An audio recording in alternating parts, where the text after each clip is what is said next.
কিছুক্ষণ পরপরই ছবিটা থেমে যাচ্ছে। দ্যাটস ওয়াই দেখা যাচ্ছে আমরা যারা টিকিট কেটে এসেছি এখানে তারা সবাই এটা আতঙ্কে ছিলাম আদৌ এই ছবিটা কমপ্লিট হবে কিনা।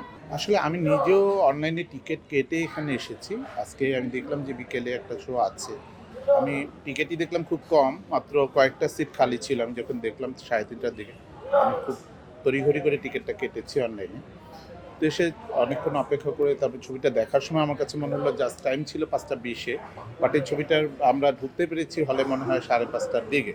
অনেক লম্বা লাইন ছিল, পরে পুরো হলের দরজাটা খুলে একসাথে সবাই আমরা ঢুকেছি। আসলে বসুন্ধরায় কখনো এটা হয়নি। বসুন্ধরায় আমরা যতবারই এসেছি ততবারই আমরা লাইনিং করে একটা শৃঙ্খলার মাঝে আমরা গিয়েছি। তো আমি জানি না কেন এই সমস্যাগুলো হচ্ছে।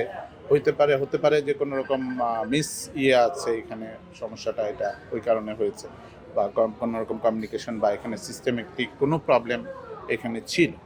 বাট ভিতরে ঢোকার পরেই স্ক্রিন যখন অন হয়, ছবিটা যখন শুরু হয়, কিছুক্ষণ পরপরই ছবিটা থেমে যাচ্ছে। এমন হয় না যে ছবিটা থেমে যাচ্ছিল মানে সিন কেটে কেটে গিয়েছে তা না, থেমে গিয়ে আবার দেখা যায় প্রিভিয়াস 2-3 মিনিট বা 5 মিনিট পিছন থেকে ছবিটা শুরু হয়েছে। দ্যাটস ওয়াই দেখা যাচ্ছে আমরা যারা টিকিট কেটে এসেছি এখানে তারা সবাই এটা আতঙ্কে ছিলাম আদৌ এই ছবিটা কমপ্লিট হবে কিনা, বা আমরা দেখতে পারবো কিনা, বা দর্শকদেরও একটা ধৈর্য বা সহ্যের একটা বিষয় ছিল। আমার ওয়াইফ যখন বলতেছিল যে আর তৃতীয়বার বন্ধ হয়ে গেছে চলো, আমি আতঙ্কিত এবং আমি মনে করতেছি এর পরে সমস্যা হলে হলে একটা বড় ধরনের অকারেন্স ঘটতে পারে। আমিও আতঙ্কিত ছিলাম, বাট আমি সিরিয়াস ছিলাম এই কারণে এখানে আসছেন যারা ম্যাক্সিমাম সাকিবের অনেক ভক্ত।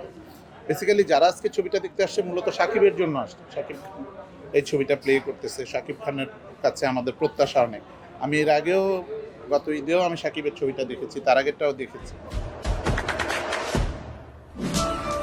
দেশে দেশে সবার সাথে দ্য নিউজ।